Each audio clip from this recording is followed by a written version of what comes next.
Theatre in Africa webinars is a series of 4 online seminars or discussions aimed at bringing together African theatre practitioners, academia, government officials in charge of theatre activities, development partners, and donors to discuss the effects of COVID-19 pandemic to the theatre industry in Africa, government support during the pandemic, how theatre can adapt to COVID-19 pandemic, and towards a united theatre industry in Africa. First webinar on 22nd of July 2020. Topic: Status of theatre in Africa before COVID-19 pandemic and the effects of the pandemic on theatre in Africa. Organized by Kenya International Theatre Festival, connecting cultures through theatre. Just to give you an introduction of these webinars, these are webinars aimed to discuss the status of theatre in Africa. They are divided into 4 sections. The first one is we are looking at where theatre was before COVID-19 in Africa. This webinar will also be discussing the effects that we face as a continent in respect to theatre. And then the second webinar will be on how theatre can adapt, basically creative ways we can come up with to ensure that we adapt to this COVID-19. The third webinar, we will be looking at how various governments have supported the sector. And in this, we'll be having ministers from various governments across Africa participating so that they share their views and what they have done. Lastly, we will then have a webinar on towards a united theatre in Africa to make sure that we work together as a continent in ensuring that we have great future in theatre. Therefore, we'll play a few videos just to introduce. So, ladies and gentlemen, welcome.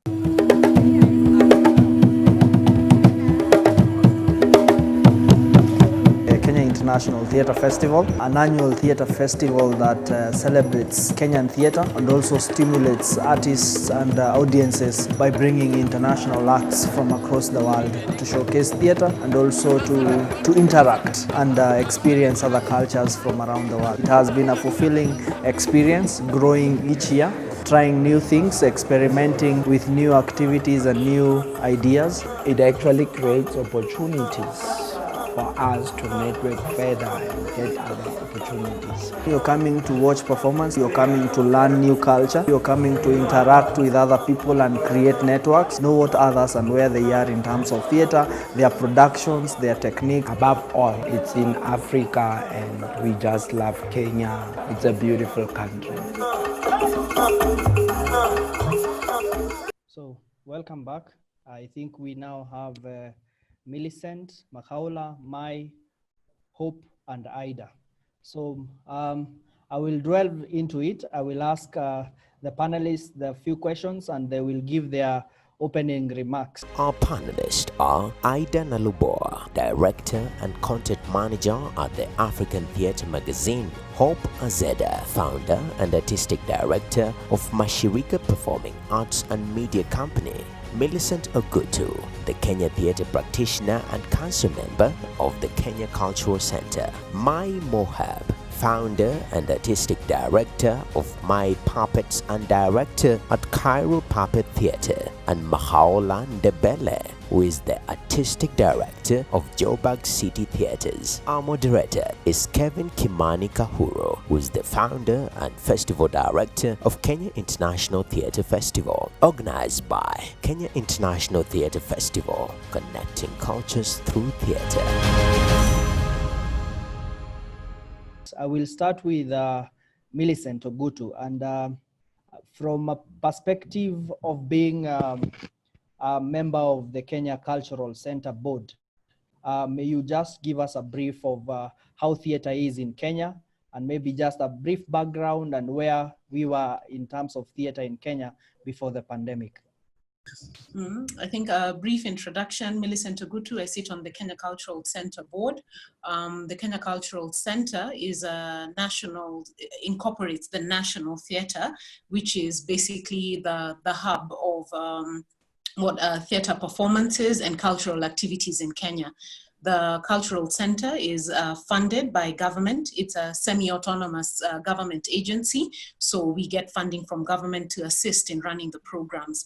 I think just before COVID-19, the space was getting quite vibrant, and especially getting a lot of competition as well, and a growing and thriving creative economy from other theatre spaces, and not just the National Theatre, which I think was good for the creative economy, because then we were not the only ones saying that, you know, we're the only ones offering a space and like guidance in the creative economy. So there's been a huge impact with the COVID-19, especially looking at the directives from government in terms of people congregating in a space, the ability to have live performances. And I think the effect has been felt more by the actual theatre groups and the performers, because their livelihood has sort of just, you know, ground to a halt, because the space currently is not open to the public at all. Okay, just maybe from that introduction and from your perspective, what will you gauge in terms of scale of 1 to 10? Where will you say Kenyan theatre is in respect to other African countries? Wait, now or before? Before. I think it's on a scale of 1 to 10. Let me be fair and say it depends on your environment. So maybe just 5, because when you're being specific, you're performing to your audiences and responding to the needs that are there in your direct environment and in the country. So let me just say 5 in comparison to everybody else, because the space it's unique. It's unique. So each country has its own special space and needs and growth patterns. So I'd say, well, I really can't compare with another. Okay. Yeah, I wouldn't judge and say another is doing worse than us. No, but for us, I think we're just maybe halfway there. There's still so much more to exploit. Okay. I want to bring in Makhaula, the only gentleman whom I can see for now, who has joined. And Makhaula, in your introduction, as you tell us more who you are, also from the perspective of being an artistic director in South Africa, kindly give us a brief of what one coming to South Africa would experience in terms of theater before COVID-19, and what are some of the areas that you guys used to focus on? Okay, my name is Makhaula, and I'm from Joburg City Theatres. It's a theatre that is owned 100% by the city of Johannesburg, and it's the only city in the country that is run by a local municipality.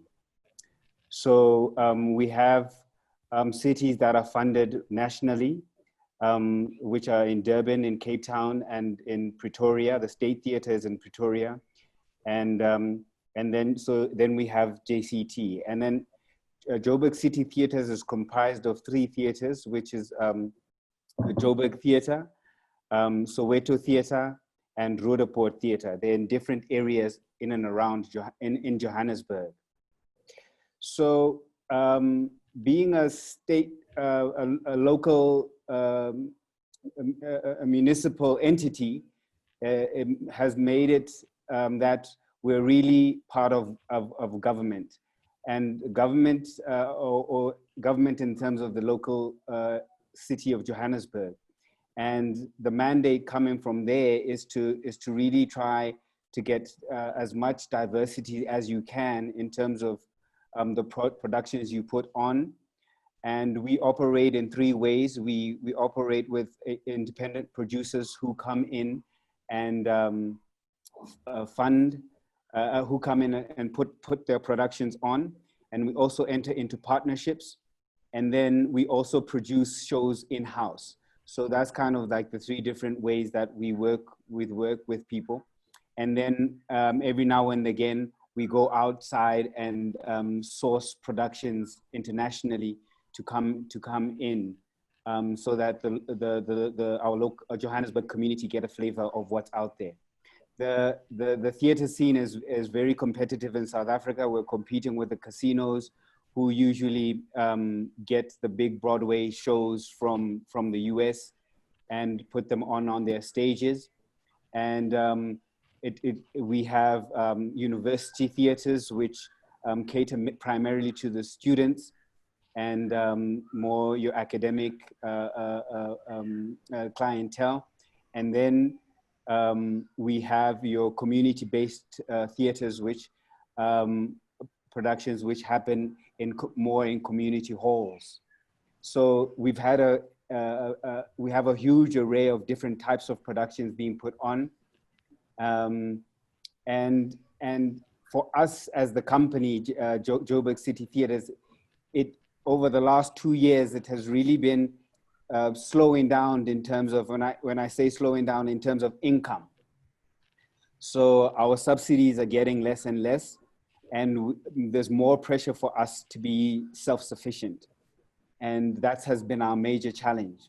So COVID came, and we are in a situation where it's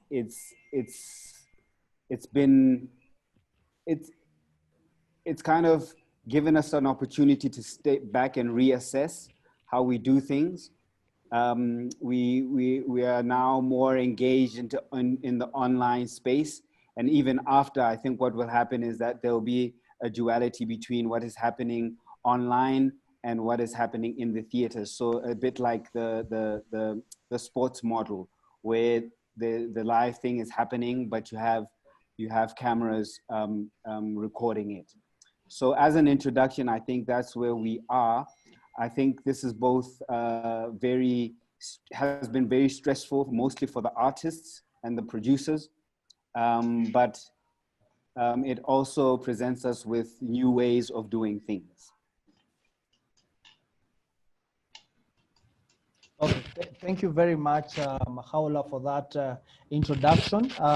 You've basically given us an overview of how you operate, and I will just want to pose a question to you.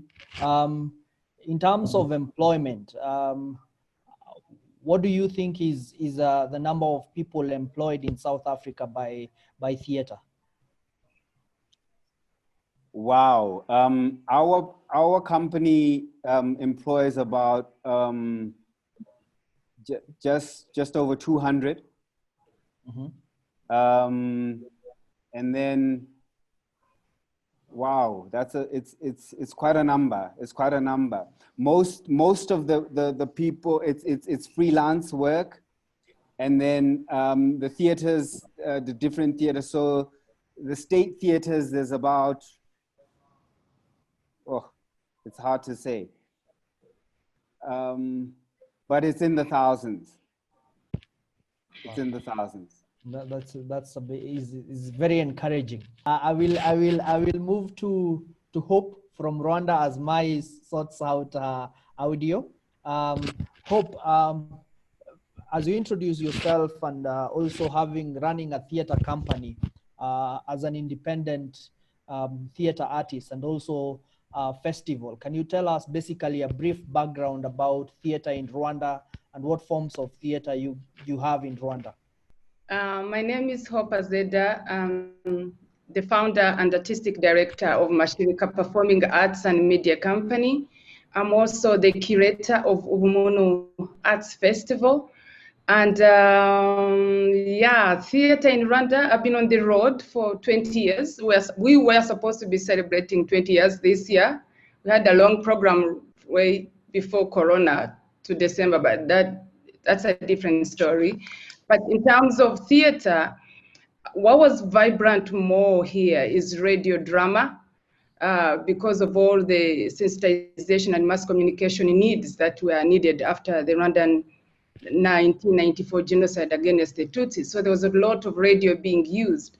But when I came back to this country, I came back with art, with theater as a weapon of peace. So for the last 20 years, basically, our kind of theater has been that theater that you use to spark of conversations of reconciliation, of unity, of truth and reconciliation and justice and all that stuff. So most of the theaters have been more like commissioned work projects. There are not very many theater facilities as well. So we have learned to embrace the fact that we don't have theater buildings, and we have spaces have become part of our storytelling. So when I came back here, I was like, okay, there are no theater buildings, there's no this, but you know, somehow as long as there's an audience, there's always a performance. So for me, it has always been working from scratch and engaging with spaces to be part of the storytelling thing. And also our theater is very much more influenced by our colonial different influences. So you'll find some, one theater company, they'll be just using a lot of French, others will be using English, like Hope's. But right now we are like very bilingual. So when you come to ask for a piece of theater, we're like, so do you want it in French or English or Swahili? Which language do you want? You know, so that has been really, well, Rwanda has been a boiling pot of cultures, and I think that has been a strong root of a foundation of who we are today. But regarding the festival as well, is the festival this year was supposed to be is 6 years old, and it's also another unique festival due to the fact that it was taking place at the Kigali Genocide Memorial, where 300,000 people rested victims of the genocide. And I went there because for me, I loved this space, and I was highly criticized why I was taking spaces in its memorial works of culture in memorial spaces like this. But for me, I found that the silence that I always encountered in that space was the kind of silence that needed us to listen to the stories. So the stories on the ground have been the key source of our material. So most of the work we do as a production company is real original work. We start with even just a name or just, and it is in my belief that art is an encounter, and so is, art is an encounter, and so is life. So for me, everything I hit on and finds a place in my heart starts a new production. And that has been my life here. But in general, theater as well has been facing a lot of competition because, I mean, people want to go for traditional dances because, I mean, there are weddings and they can get quick money. Why do you have to do that and this and this? But again, in terms of community-based outreaches, theater has done a very big role. And I mean, by the time before Corona, we're having audiences over about 10,000 plus audiences. And this is where it all stopped because of the whole crowd gathering. Yeah, so in a nutshell, theater is like that in this country. Thank you. I want to just to ask you one more question. Apart from your theater company, if let's say another theater company that is not in Kigali, the capital of Rwanda, if they were to stage a play or a theater piece, will they get audience? And is it fulfilling? Is it paying? Are these artists able to live just on theater? That's a very big challenge due to the economic crisis, but also the mindset, because we don't have an educational system or a curriculum in our educational system that features theater as a profession. They always see it as an angle of entertainment. And that has been our argument. You know, when I'm given commission to do a 5-minute work in a stadium, and you charge money, people are like, oh, but I can't even work for that money in a month. I'm like, wait, I'm creating content that's going to be here for the rest of my life. So it is that kind of mindset that we've been juggling with. Like, theater is not just entertainment. Theater is a job. And so we've been like pitching into curriculum studies to start teaching theater, you know, because arts and skills has not been really the main focus of the government, because there have been other things like ICT. You know, there are other more urgent things, but yeah. So how they do their work and get audiences, again, it is like commissioned work. Let's say there's an outbreak of malaria, of our childhood development, and they're commissioned to go and sensitize their communities. So it has been more of like commission-based works that pay back. Okay, thank you. I now want to bring Mai. I'm sure now she's okay with her audio. Please introduce yourself. Yes, you hear me? Yes. Okay, that's great. Yes, please introduce yourself and tell us more about theater in Egypt and other forms of theater that we have in Egypt. Okay. Hello, everyone. I'm happy for this community now. My name is Naim Mohab, as Kevin said. I'm director in Cairo Puppet Theater, and as well I have my own company. my puppetry for puppetry. As you see, my major is puppet. But actually, I make like a survey, and I asked some directors and some actors from the field of theater, so I can give you a whole point of view from what is happening now in Egypt, not only from my point of view. Yeah. Regarding the history of theater, it started in Egypt from the temples during the Pharaoh's era. So I think Egyptians are very familiar to theater since the beginning of our country.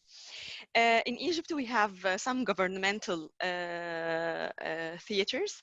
We are around 17 theater around the whole provinces of Egypt, and maybe from 15 to 20 private theaters. And as well in Egypt, we have the school theaters. So we have wide stages around the whole country. The styles of production, actually, we have funders.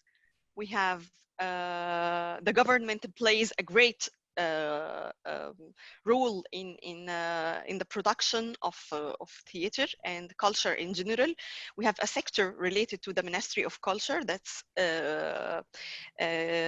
cover the 17 theaters, which is related to the government.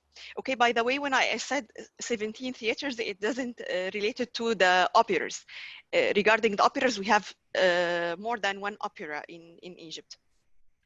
The main one in Cairo, and we have one in the Manhour.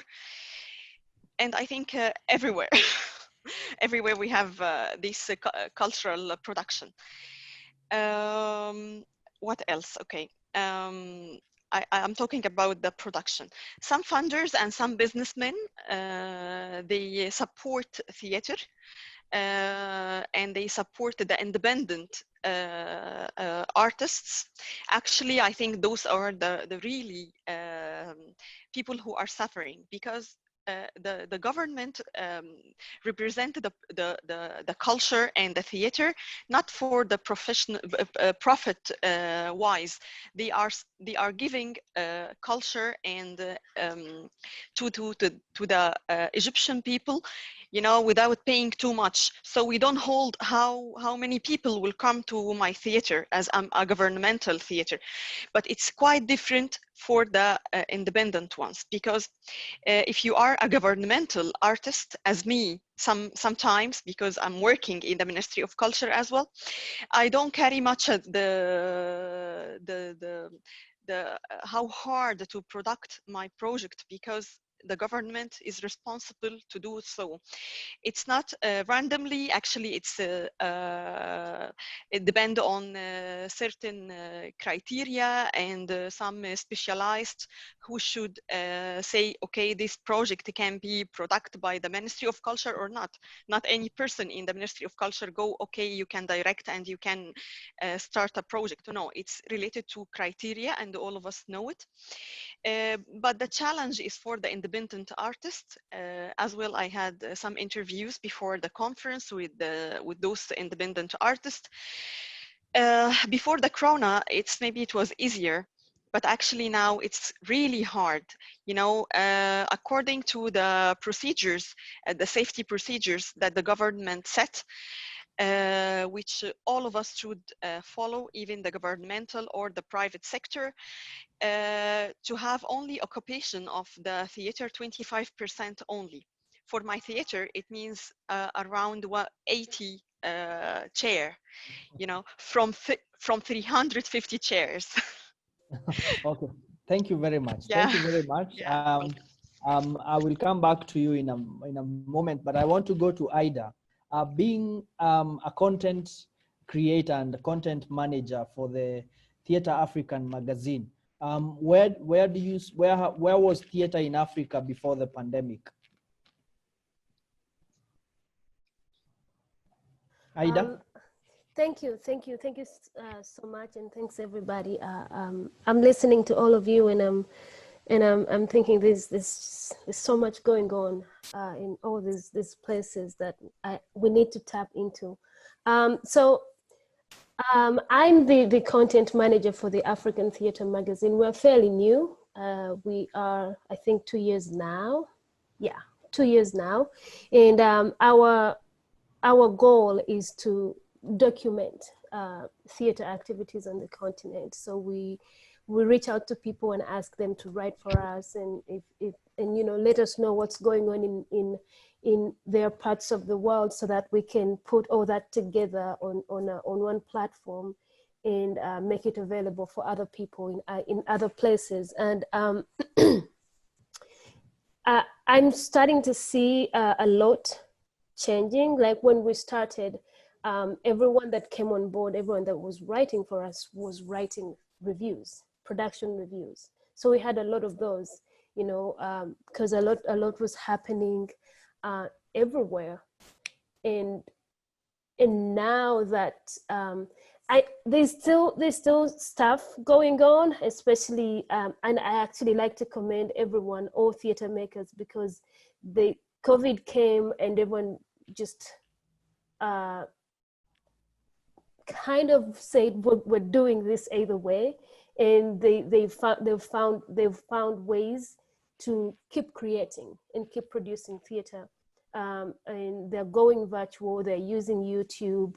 We're seeing a lot of people doing a lot of YouTube productions. Recently, there was a group of theater makers that did a WhatsApp play. I wonder if anyone was a part of that. It was just, I attended it, and it just happened on WhatsApp. All you had to do was join a group. So people are getting creative in many ways, but you can still feel the heat. Like people are struggling, because if you're doing virtual theater, there's no audience per se, and I wonder how they can monetize these virtual performances, because you can still create for the people, you can still provide videos, and people can watch these productions. But how are you as a theater maker getting money to pay the people that are working on the productions?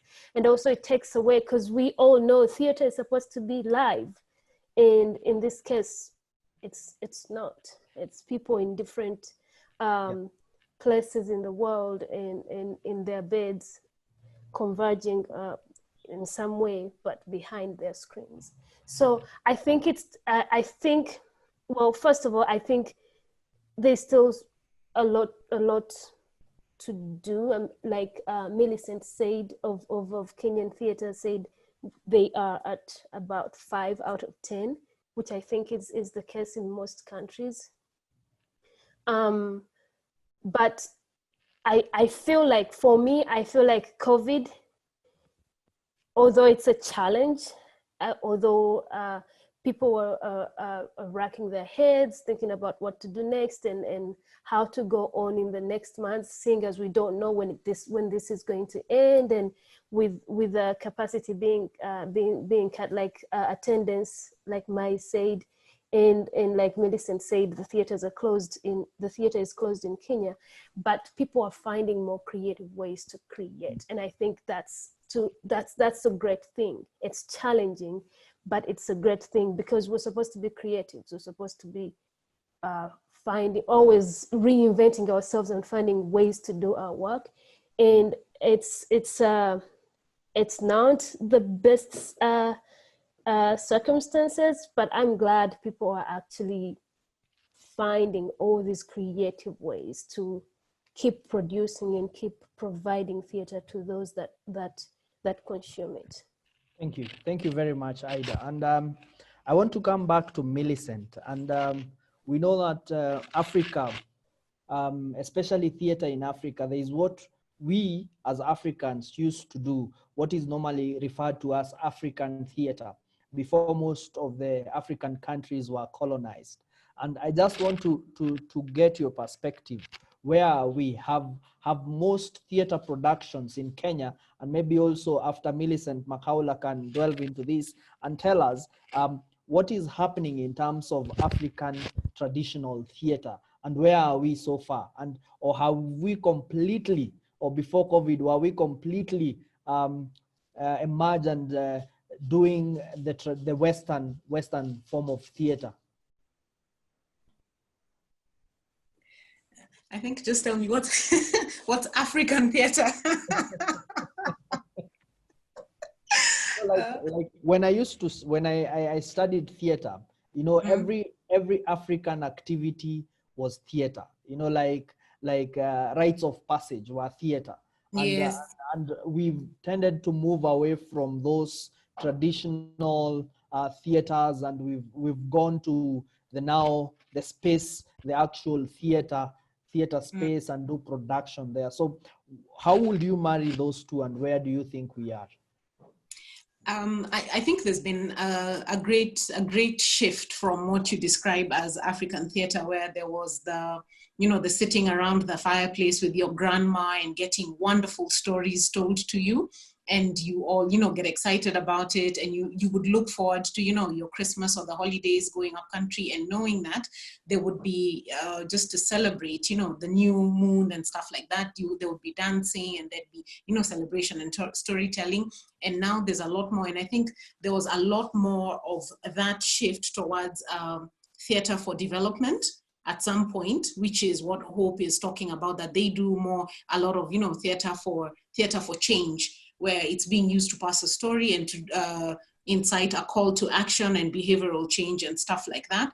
And I think we had shifted a lot from that to the space where now there was a lot of also Western culture, Western theater, for lack of a better term, where you had your Ray Coonies, your farces, your dramas and everything, where you would buy your scripts from a UK or a US publisher and pay royalties for that and perform. Because I think when I was running Phoenix Players, which was Eastern Central Africa's only repertory theater for quite a while, but that was the major source of content to perform.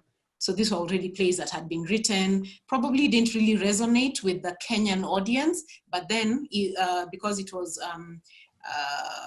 there was a paid, a subscription fee, most of the people who would come to the theater came and wanted to listen to those stories.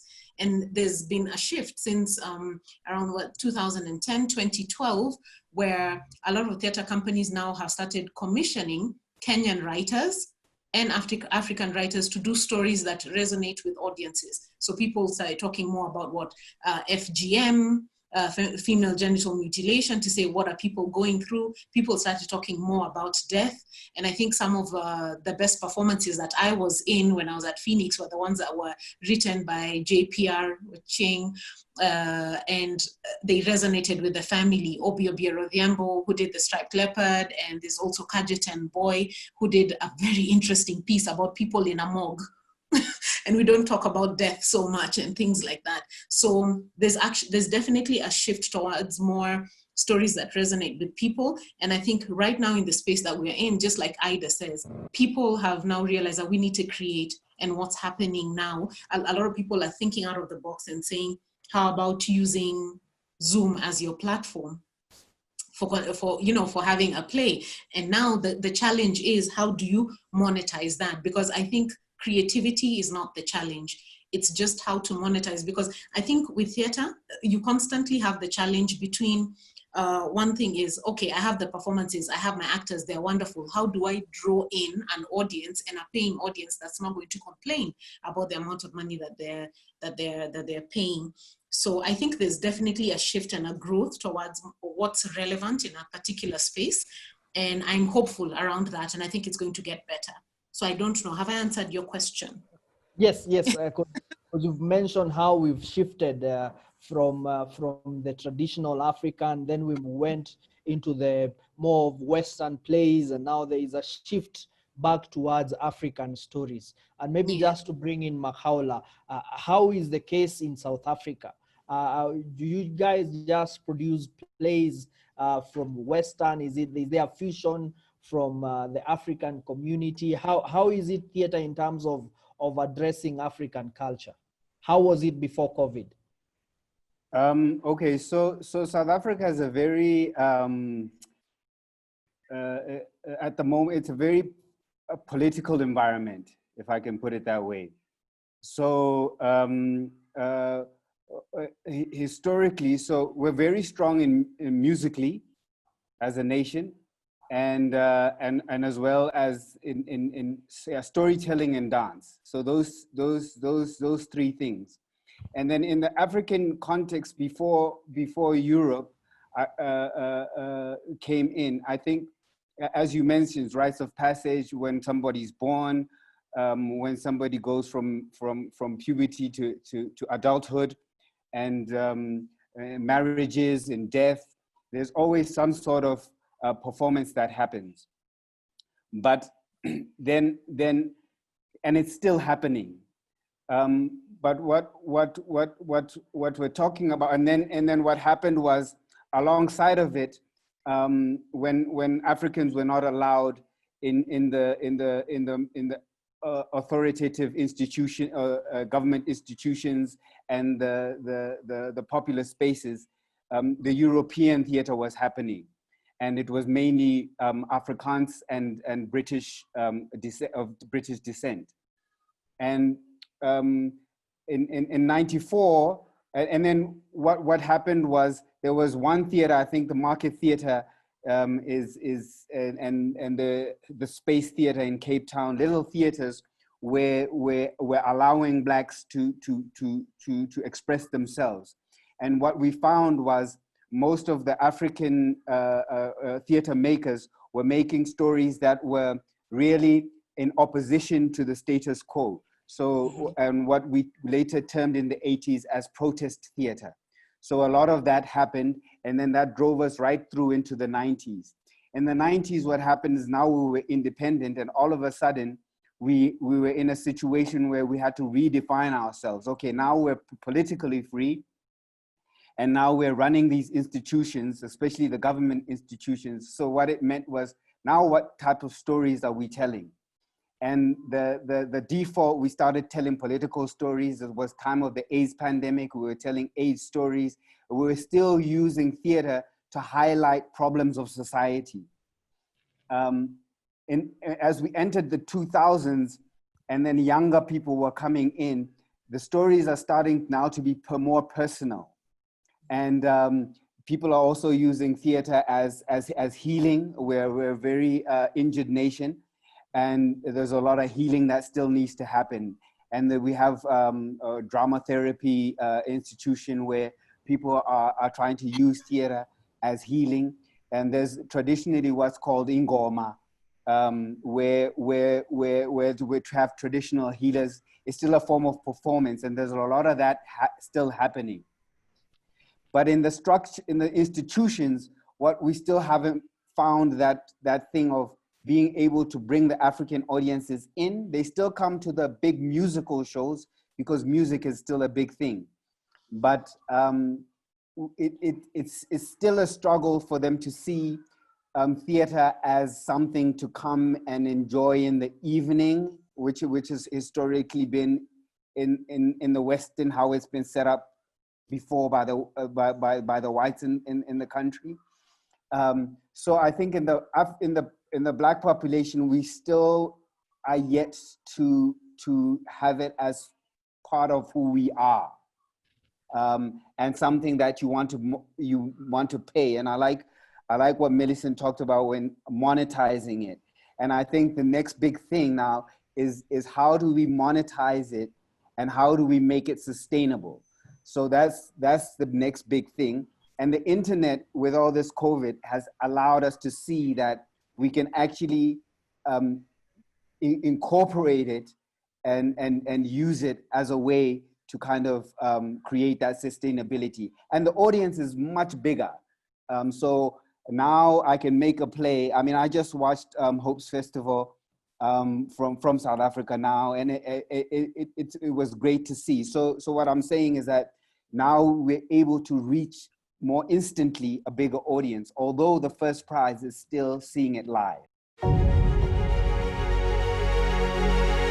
First webinar on 22nd of July 2020. Topic: Status of theatre in Africa before COVID-19 pandemic and the effects of the pandemic on theatre in Africa. Organized by Kenya International Theatre Festival, connecting cultures through theatre. Thank you very much. Just maybe Ida, before I bring you in, I want to ask this, and I want Ida and Mai to respond to this. And it's something that Hope alluded that it is a challenge in Rwanda, which I would also testify that it has been in Kenya. How has theater been introduced in the education system? How professional is the trade in Egypt that once you say you're a theater artist, you are respected, you're given as much as respect as a lawyer is, or you're given much as respect as a doctor is given. So just basically, how is it, and what is the status of theater curriculum in Egypt and in Uganda? Ida, we can start with Ida. So when you asked the question, I remembered telling my mom that I wanted to study theater, and she was not happy about it. She was not impressed.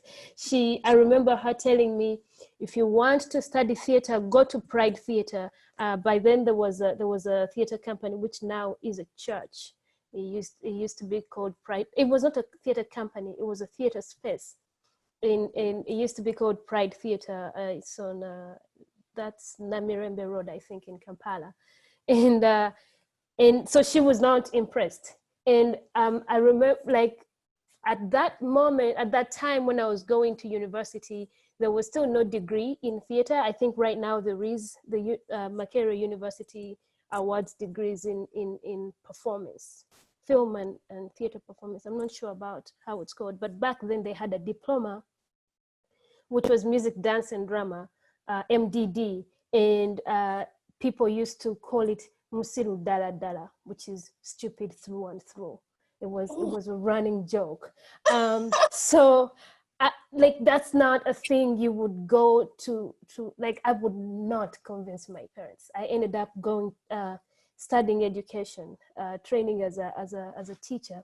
And I remember trying to introduce, because I was going to school while I was teaching. I had a job teaching in secondary school, and I tried so hard to introduce something like some creative activities in school, and it was always a hassle. It was always a struggle. Like, I got so much pushback from the school administration because I would be taking away time for these kids to be in class and learning whatever they're supposed to learn, and taking them to, you know, do these things like sing and drum and make noise, you know, because for them, that's how it was looked at. I'm just going to put them in a room and have them making noise and drumming and singing. They never quite took it serious. I don't know what it's like right now. I noticed Peter Kagai is on here. I think I just murdered that name. Ngobi is on here, and I think he could speak to that. But in terms of you know, people being respected as theater makers, in terms of schools training or kids being exposed to professional theater, I think in Uganda, I can think of Taiba High School, which is an international school. So it means a small percentage of kids whose parents can afford to take them to an international school are exposed to this. I remember once I co-directed a production with Gayaza High School, but these are all big schools, and not every parent can afford to take their kids to these kinds of schools. The school I taught in was one of those, you know, small schools, private, not expensive, like low income parents can afford. So kids like those are not exposed to anything theater or any kind of professional theater activities. So they come out of school, which I think is a problem. I know I'm going on and on. I think that's a huge problem, because we have all these people going through school and going to university without any experience of theater at all. And then we expect to get an audience when we do our productions, yet we have not nurtured, we have not created an audience, you know, coming through high school and going to university. And when they get their money, we expect them to come and pay for these productions. They can't. So I think, yeah, I know I that was in circles, but I hope you'll get my point. Yes, thank you very much. I want to go to Mai. Just tell us, in terms of curriculum and theater as a profession, how is it in Egypt? Okay, yeah, you want to talk about the theaters in Egypt in general, or you mean the governmental one or the private one? The teaching, how do theater artists go to school? Is it part of the education system? Yes, And how? okay, get it. Yes, yes. Yeah, okay. So actually, it's part of the educational system. You know, we have a deal between the Ministry of Culture and the Ministry of Education. That's that's the point. I just get confused a little. Okay, this deal advanced that the Ministry of Culture should apply the theater into the curriculum of the schools. This is not new situation. Actually, it was already applying this style of education in the schools, and they so old. I mean, maybe from the 60s or the 17th of the century. But you know, after the economics suffering and the people, and you know, the stress of time and the huge number of students in one class, especially in the governmental schools, which is like, it's not for free actually, but it's equivalent to the free. They pay as nothing for the education. It's not the private schools, it's the governmental schools. So because of all of these reasons, the school in the theaters stopped. But recently, like few years ago, it's started to be part again of the educational curriculum. So they apply the curriculum, for example, the Arabic curriculum or the English curriculum or the history, and they took some topics from it, and then they make it a theater. It's kind of teaching the content of the subjects and as well theater. And by the way, we have in the international schools and the private schools theater, but in my opinion, let's be honest, even though they have fully funded by the schools because they pay a lot, but in my opinion, I believe in the governmental schools theater, because you know, they are hunger to learn and to see this kind of arts. You know, life is so hard and tough for the people, and they have their breath in doing theater and in doing art.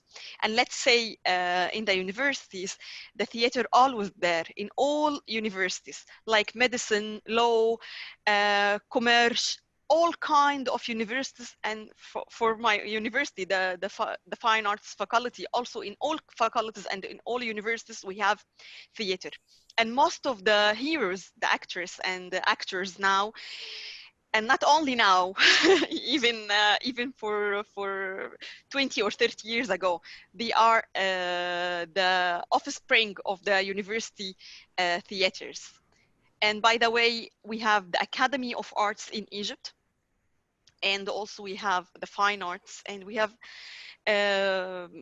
I think the theater in Egypt, it takes its full right, yeah, and it gives a lot of production. Now I want to as we bring the first section to an end on how theater was before COVID, I want each and every member of the panelists to tell us the biggest theatrical activity in their country, and to what tune does it Does it attract in terms of numbers, in terms of performances, in terms of revenue? What are the biggest? I think in a minute.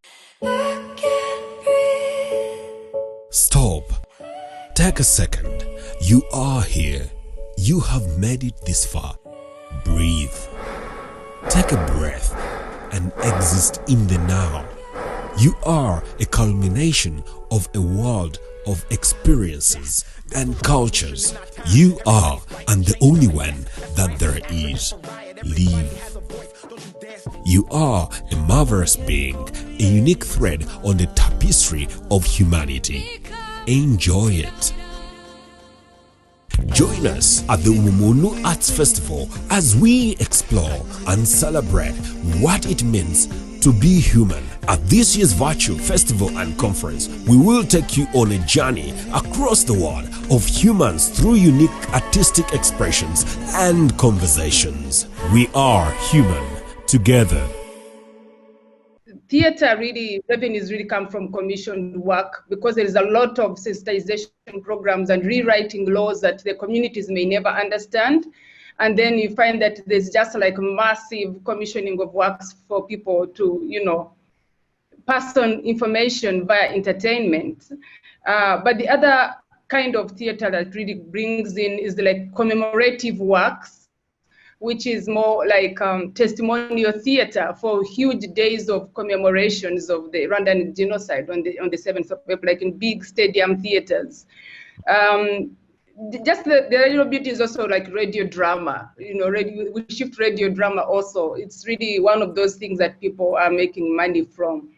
So that's where we are really, like before the Corona times, obviously.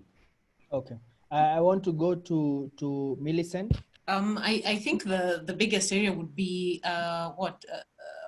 theater performances for paying audiences. That is actually the biggest area that pulls in a large number of audiences and income generation. Because if you look at the theater spaces that are in just Nairobi alone, and now Kisumu, Mombasa, Kisumu and Mombasa largely, and Nakuru, those have been almost fully booked, up to around 90 to 80% through theater groups performing plays to a paying audience. So I think that's the largest group. And then as an offshoot of that, endorsements then come in depending on how much performances you have, and then moving and shifting into TV performances depending on how good you are. So I think for me, that's the largest theater space and income earner presently. Okay. As Mahaula responds to this, also try to tell us in a nutshell, maybe you might not have the actual figure. What is the contribution of theater to the GDP in South Africa? For Kenya, it's the current assessment is around 3%. I don't know how accurate that is, but that's what they say. That's great. 3% in Kenya. Mahaula? Okay, so in South Africa, the big things that bring in audiences and money are the musicals. And mainly we do musicals from, they bring in, it's a South African cast, but it's a Broadway musical. So The Lion King was there in 2007, for instance. We, in our theater, we've just done The Color Purple. And it runs anything from 3 weeks to about 6 to 9 months, depending on the audiences. And then the casinos, they're basically they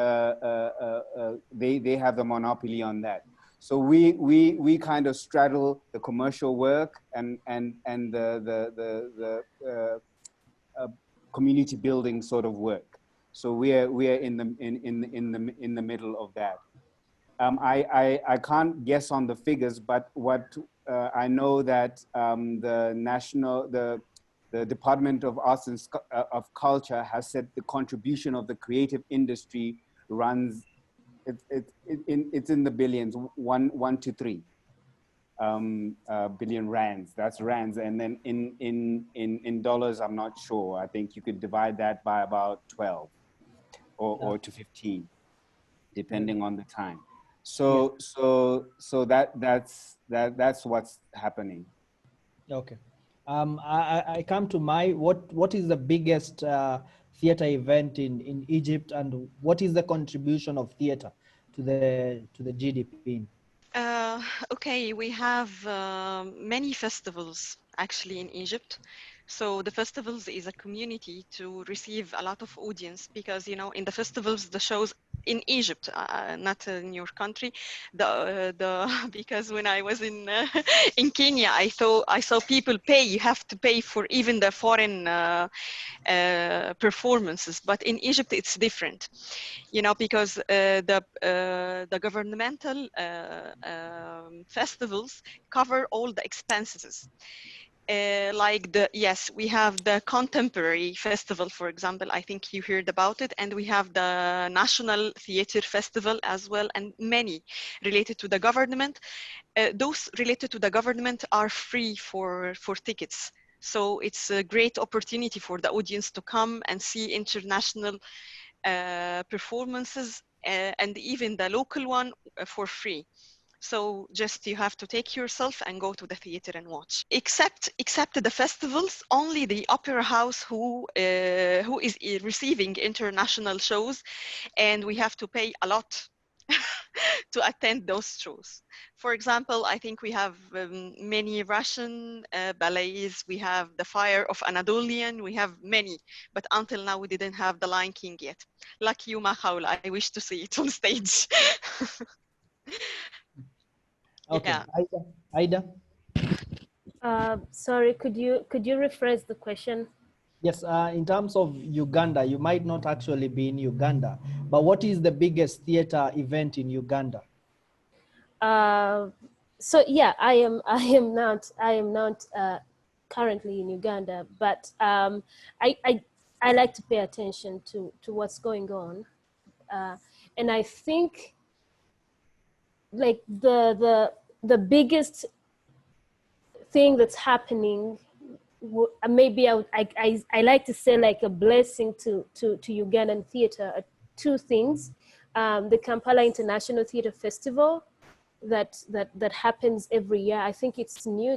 It could be in its third or fourth year this year, and then there is the Silent Voices Uganda directors apprenticeship program, which I think, so like the Kampala International Theatre Festival, you have theatre makers in the country showcasing their work, and I think they have productions from around the world like any other festival.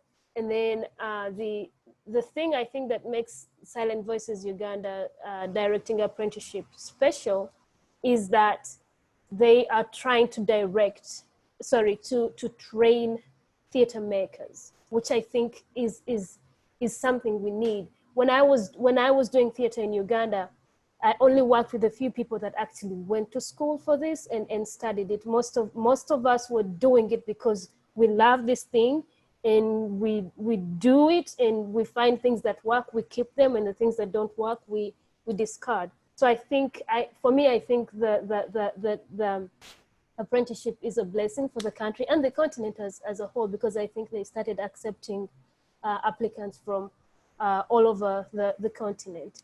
Those are the two main things, and that the training ends in a professional production that I think runs for a couple nights over a period of maybe 2 weeks.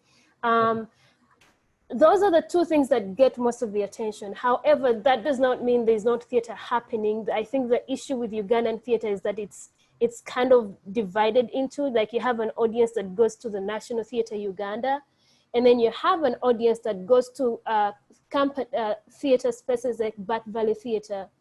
I forget, there's a like, they call it uptown downtown thingy, where you have like most shows, not all, most shows that go to the national theaters are mostly done in English.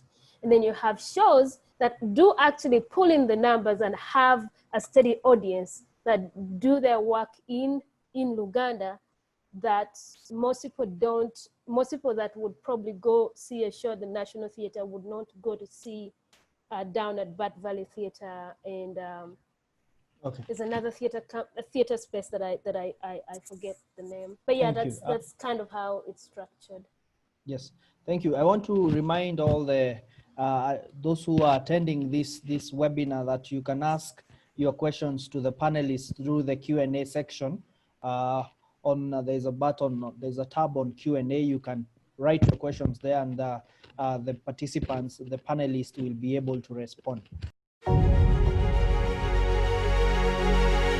First webinar on 22nd of July 2020. Topic: Status of theatre in Africa before COVID-19 pandemic and the effects of the pandemic on theatre in Africa. Organized by Kenya International Theatre Festival, connecting cultures through theatre. We only have a few minutes remaining, and I want to pose this in general now.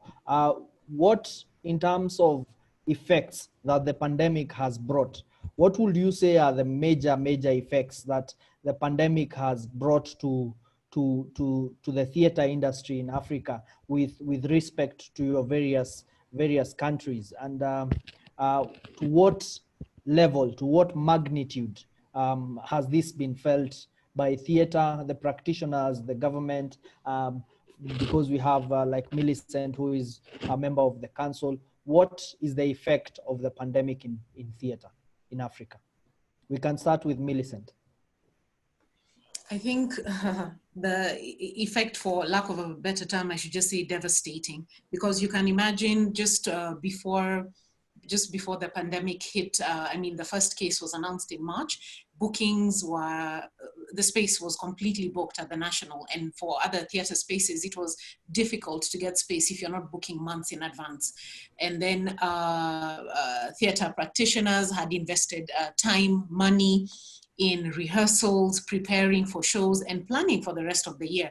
So all of a sudden, you can't have these performances, and even if you ask for a refund on your bookings, that's not going to generate any additional income. You're going to spend this. So I think the effect has been devastating. There's been a huge livelihoods have been affected. The people who haven't been able to pay their rent or even live, and I think just even on social media, the number of performers who've come out saying that they have not been able to take care of their basic needs just over the last 3 months is quite a number.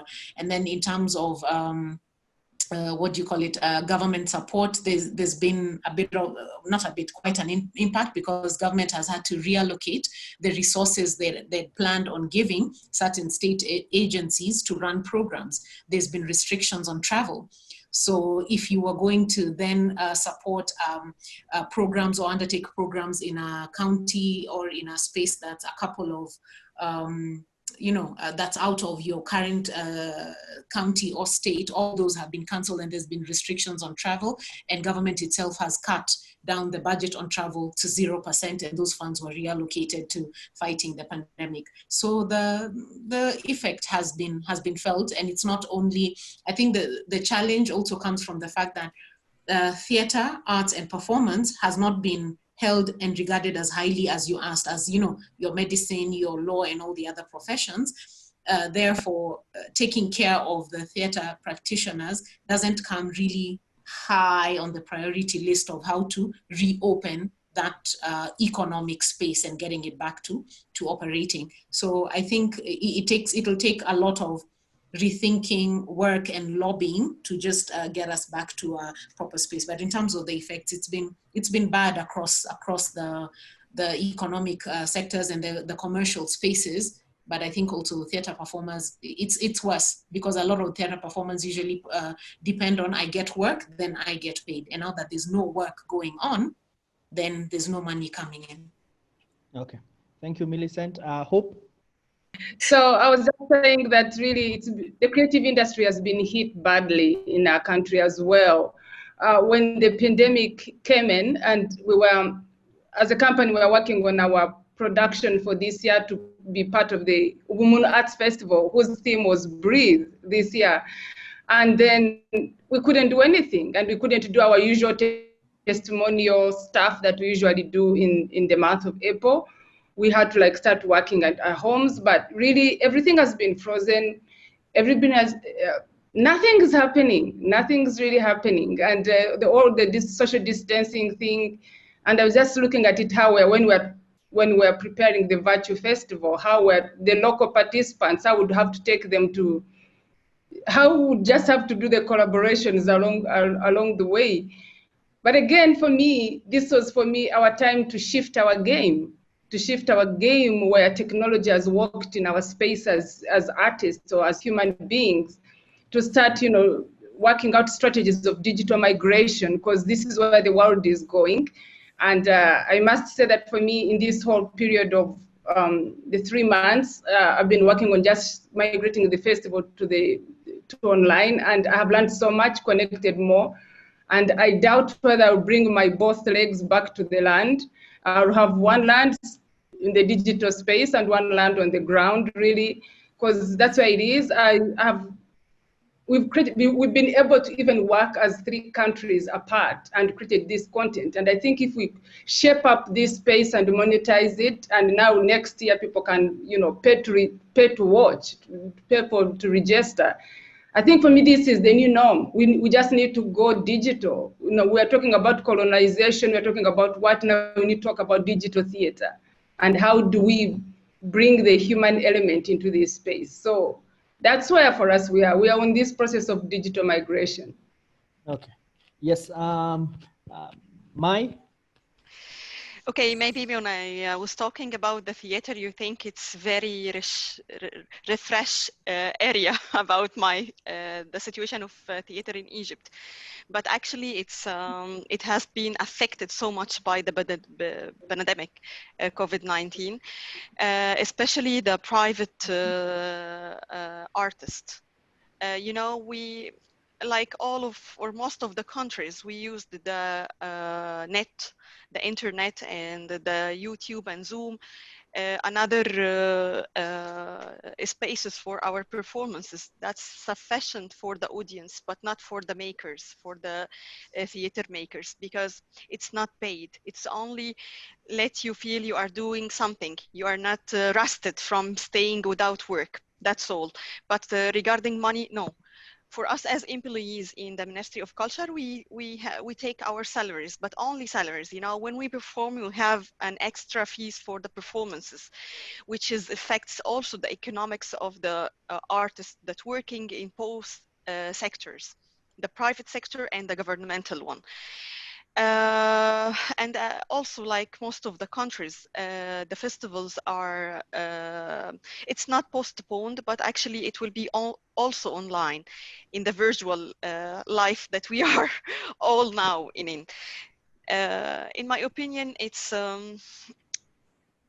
really affected the situation, artists, and but now it's a little bit open. We have started performing like 1 week ago only. We started to open the theaters for the audience under the conditions of 25% off, 25% occupation only.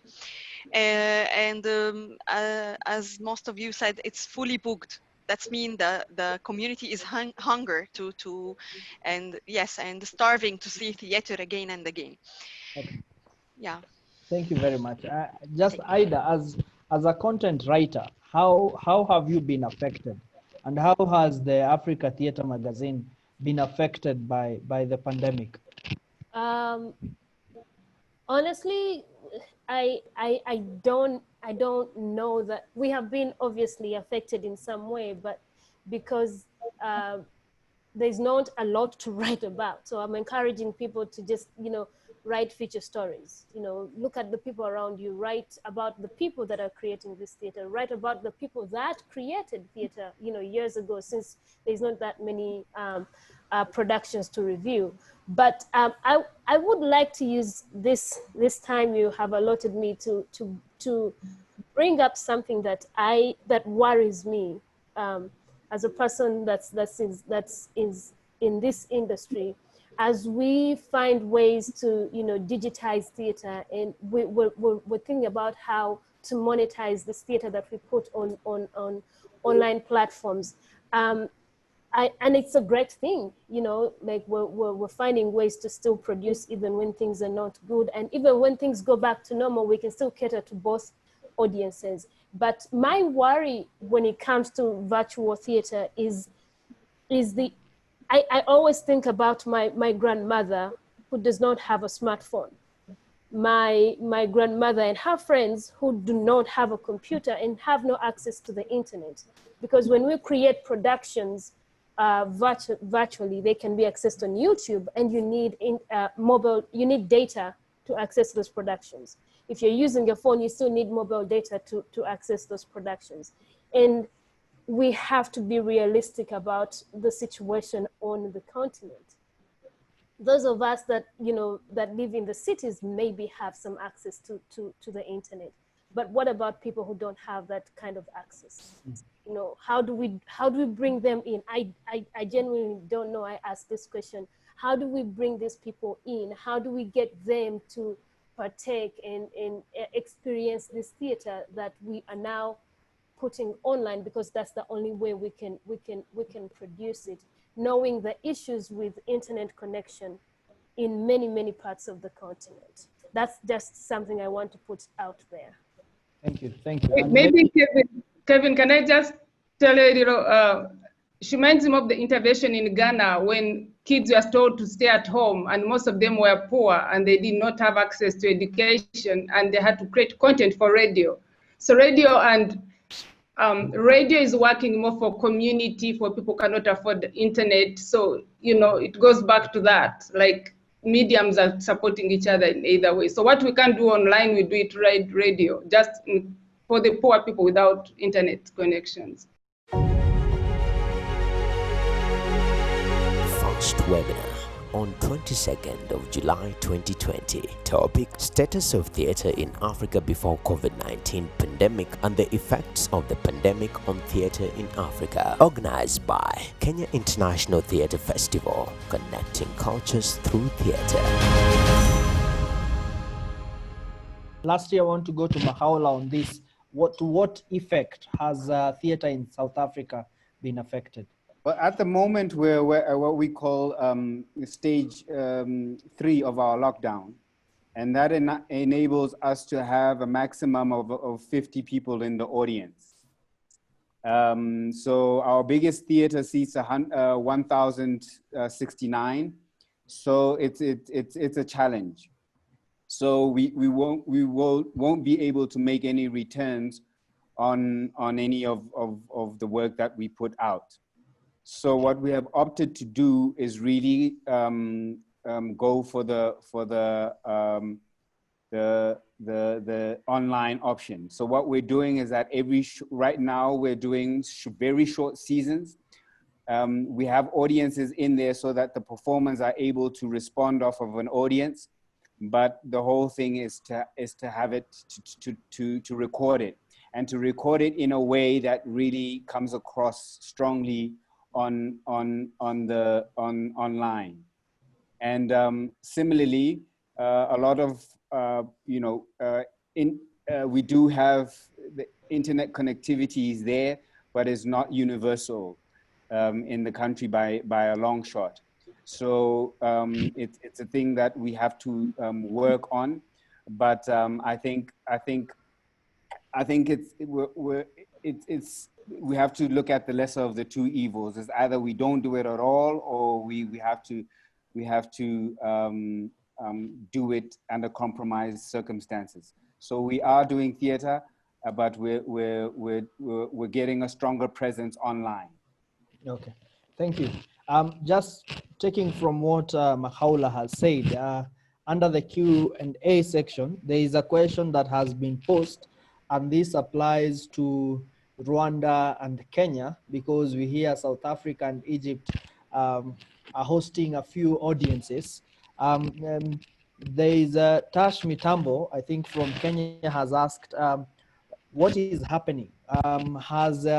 Has anything been submitted to the government? Because like in Kenya, the churches have submitted a request to reopen churches, and they have been given protocols to observe.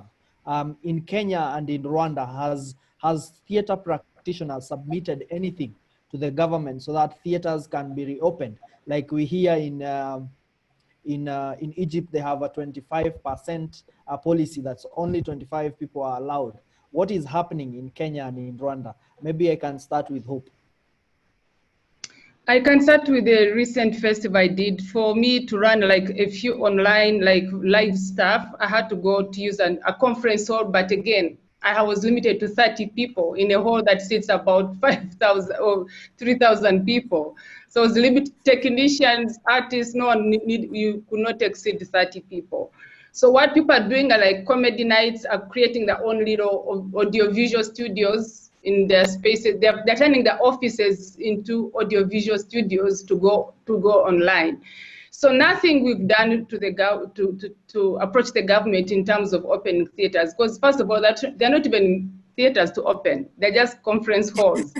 So that's where we are. So if meetings can start, then we can say, can I use that conference hall and turn it into some sort of makeshift theater for my show? So yeah, that's where Rwanda is. And markets, our markets are not yet into big crowds because we shoot markets and start our campaigns in the middle of markets. So yeah, that's Rwanda. Okay, Millicent?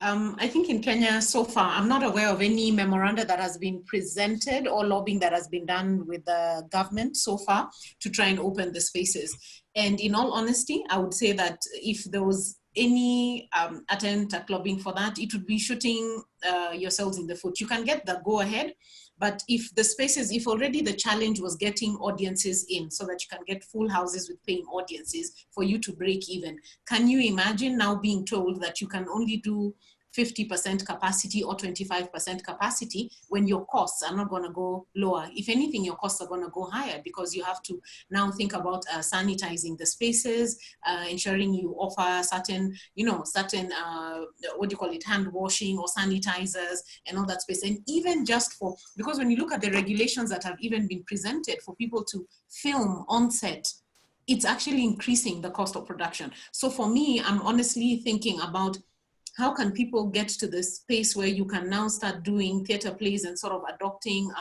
like the sort of thing Tyler Perry used to do with his original plays on stage, and having people sending your token because you've logged in to watch my performance. Send whatever you can, whatever you have, because now you're looking at tapping into a much wider audience. But then also as you do that, we've always benefited from not having the performances recorded. Therefore, you can't say each time your audience comes, they pay you and you make your money. The minute you're on the online platform and you fixed this work, there's an intellectual property component that comes in. And I don't know what people are thinking about that space in terms of how are you protecting your IP? Are the actors you're using or the performers you're using, have they allowed you to put this performance up? Because probably what you're paying is only for the performance, what you would have paid for them being at a live performance. But now all of a sudden you have a piece that you can rebroadcast and things like that. So there's the issue of IP as well that comes into play. Nothing has been presented to government, but I think if there's an interest in people who can afford to put up a live performance at 50%, I'd be happy to assist to get them audience and to see how that can be achieved. Because I think the house on the hill would be open to hearing that, because our president right now is really passionate about the arts and performance. Okay, thank you. There is another question by Richardson, and I want Mai and Mahaula to respond to this in just a minute each. What is the role of state-owned theaters, and what is the policy framework, funding and infrastructure in place by state-owned theaters to the theater industries in your respective countries? We can start with Mahaula. I think I mentioned in the introduction is that we have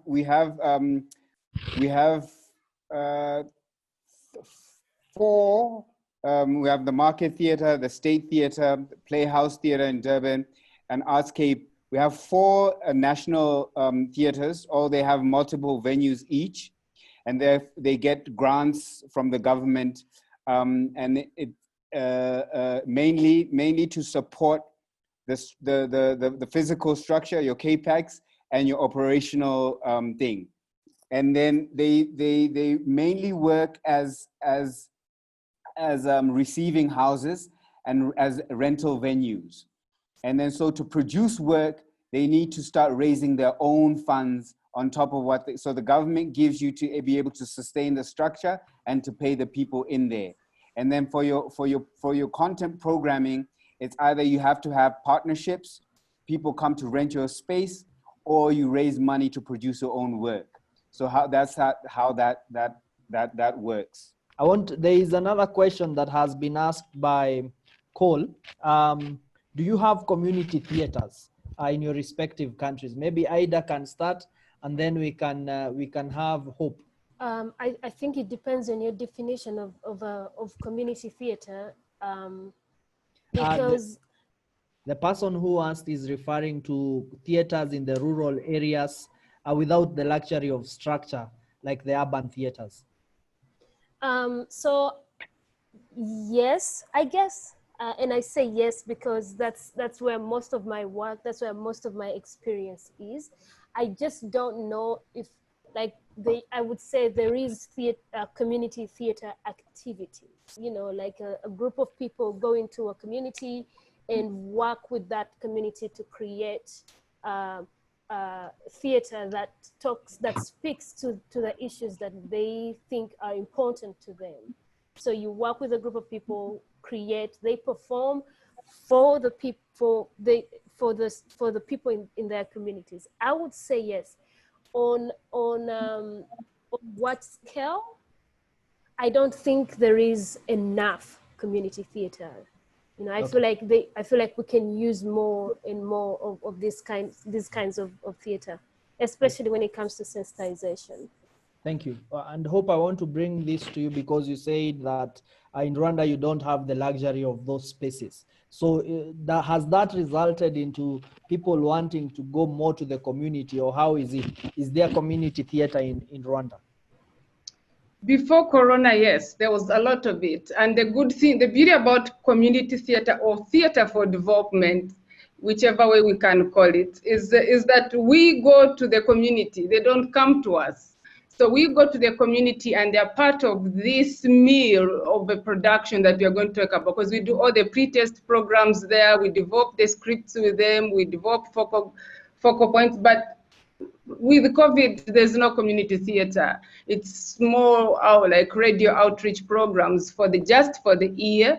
But things like refugee camps, you know, we've been trying to, like, how do we figure out social distancing, plus shall we hang speakers on trees or poles or screens? How do we take this to these people? So right now, no. But we're looking for how do we, you know, keep the game going with the community outreach programs. Okay.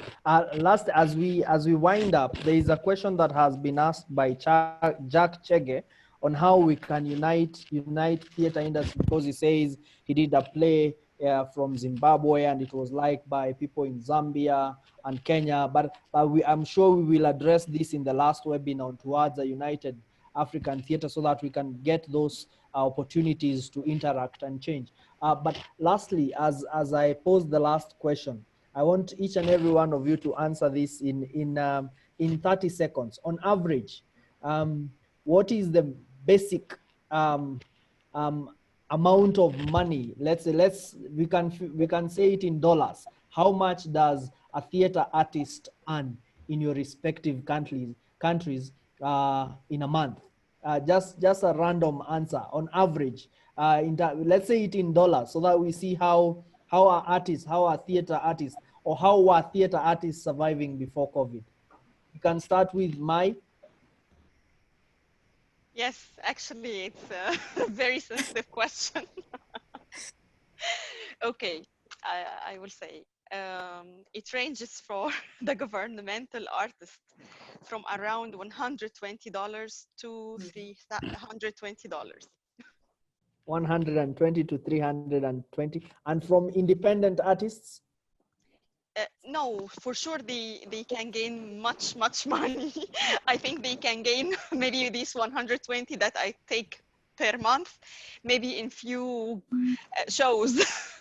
But it's okay. Let's say that the independent artists are struggling the fund and they have to pay so much to raise their performances. And we as a governmental ones, we are lucky that we didn't face such problems, but you see it's very low rate. Thank you. Thank you. Hope? Okay. Really, Okay. there is no specific figure because most of them are freelance. One day it could be $1,000, the other day it could be $200 or $5,000, depending on the gig they've got. So there's not like specific monthly salary. Okay. Aida in Uganda? Yeah, like Hope said, it depends. It also depends on who you ask, like how long they've been around and who they're working for. So I don't know, if you get lucky, you could work on a production, and this is not monthly. This is like a lump sum on working on a production. You could get maybe $500. You could work on a production and get $30. So it depends on who you are, who you're working for, and what the production looks like. But it's not really monthly. Okay. I want to add something, please. Yes. Regarding the lump sum, yes. This is a salary, a basic salary, each month, per month. But actually, if you have a new production, and for example, you are directing this production, you can take a lump sum.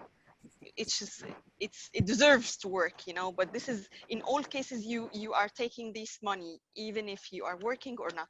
That's it. Okay. Thank you. Millicent? I think if it's like a newcomer, let me use the basic, a newcomer who doesn't have the negotiating power, rehearsing probably for 2 weeks, then a performance for 4 days, 5 days, that between $80 and $100, because it's not much. Even the Actors Guild rate basically puts it at 1,000 shillings per performance. So if you do 5, that's $50. Yeah. Okay. And Makaula in South Africa? So I've been trying to do calculations, but it's the top end. I think you can. We pay hours works monthly. So we do also have what is called corporate theater, which you do for corporates, which they get paid much more comparatively, and it's usually per week. So it could be anything from about $100 a week, and then it. So if you say 4 weeks, so if we're talking about 4 weeks, it can go from about 300, and it can go up to 5 and more, depending on who it is, and 5,000 or more, depending on who it is and how long they've been in the industry. Okay. Thank you. I think, ladies and gentlemen, thank you for your time. We only have 8 minutes left. Now, actually, it is 7. I will ask each and every one of you to give us just 45 seconds to 1 minute closing remarks. We can start with Millicent. Okay, I think just first of all, congratulations to all of you. Anyone who's in the theater space has balls. Pardon my French, because it's not for the light-hearted. There's so many challenges that come there. So I think for me, theater is a space that's growing, being taken more positively. Parents are now accepting it more. So I think people shouldn't give up. We should just keep on trying to encourage each other and to find ways of working each other and to make things work in this space. Collaborations, a lot more support where it's not available, and just lifting up everyone to a level where it's self-sustaining, gives you dignity in life, and that you don't feel like you're, the stepchild or stuff like that. But yeah, thank you for having me. Mm-hmm. Thank you very much. Hope? Well, thank you so much for having me. It is really a great pleasure to see all of these theater makers from across the continent. And I would really love that it does not just end here. Connection and creations, time is now for us to work together, and we don't need to travel. We can work digitally, we can create our own platform, but it's we need to bring down the walls that divide us theater-wise. And there's I have witnessed that in the visual festival I just did. Like, Really, that's what one thing I really thank COVID for, because it brought down, I had any country I wanted, I would bring it on board. So why not Africa? Why can't we come together? Why can't we see the festivals on this continent? Well, how can we work together? I think this is what really theater is missing. There's a lot more we can learn from each other. Okay. Thank you very much. I'll go to Ida. I just want to say thank you, everybody, for all your discussions and contributions.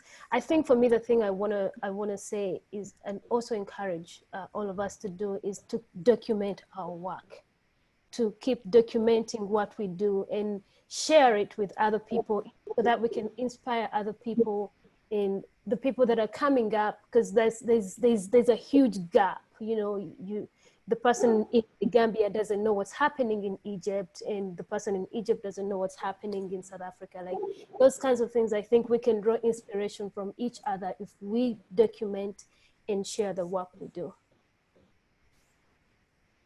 That's all. Thank you very much. Mai? Yeah, thank you for having me today. And I'm really happy to see all of those theater makers from different African countries. It's a pleasure being with you tonight. And thank you, Kevin, for making this conference happen. I'm really impressed about what's happening in Africa. And some of them are, for me, quite new info to know. And it's important to know where I live, and what is the situation around us. We are not in a clusters, in isolated clusters. We are all together, living on the same land, in the same continent. We are all one. Thank you. Thank you very much. And lastly, Mahaola. No, I'd like to say I'm very honored to be with the other panelists. It's been great. And I really hope, like they've said, I really hope that we can work together more. And I'd like to see all of you in South Africa one day.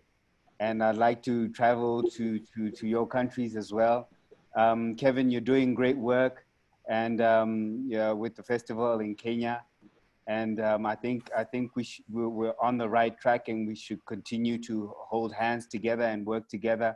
And I think, as Hope said, we can win. Together we can win. And as Ida said as well. Millicent, great to meet you. Ida, and the other two ladies I saw, Maya I saw in Kenya, and Hope, we were in Europe somewhere, and great to see them again. First webinar on 22nd of July 2020. Topic: Status of theatre in Africa before COVID-19 pandemic and the effects of the pandemic on theatre in Africa. Organized by Kenya International Theatre Festival, connecting cultures through theatre. Ladies and gentlemen, I want to thank you very much for being part of this webinar. I want to encourage you to follow the three upcoming webinars, especially this discussion on how we can work together as a continent is the last webinar, so that we will want to see us having even an African festival that brings all of us together, and we're able to share this. And this, I believe, is the beginning of great things going to happen. Please, all participants, thank you for being part of this webinar. Please register for the next webinar. I think after this webinar, you will receive an email that will also notify you about the next webinar. We will be discussing the creative ways in which we can adapt. How can we take our productions to the people? How can we monetize the digital space so that we can earn from it? This is the discussion that we'll have next week on Wednesday, on 29th. Please attend, and please be there for each and every one of us so that we continue to share all these important things. I want to thank all of you, and I pray that God may bless all of you, and you may have all a lovely evening. Thank you very much. Theatre in Africa webinars is a series of 4 online seminars or discussions aimed at bringing together African theatre practitioners, academia, government officials in charge of theatre activities, development partners, and donors to discuss the effects of COVID-19 pandemic to the theater industry in Africa, government support during the pandemic, how theater can adapt to COVID-19 pandemic, and towards a united theater industry in Africa. Powered by Kenya International Theatre Festival, connecting cultures through theater.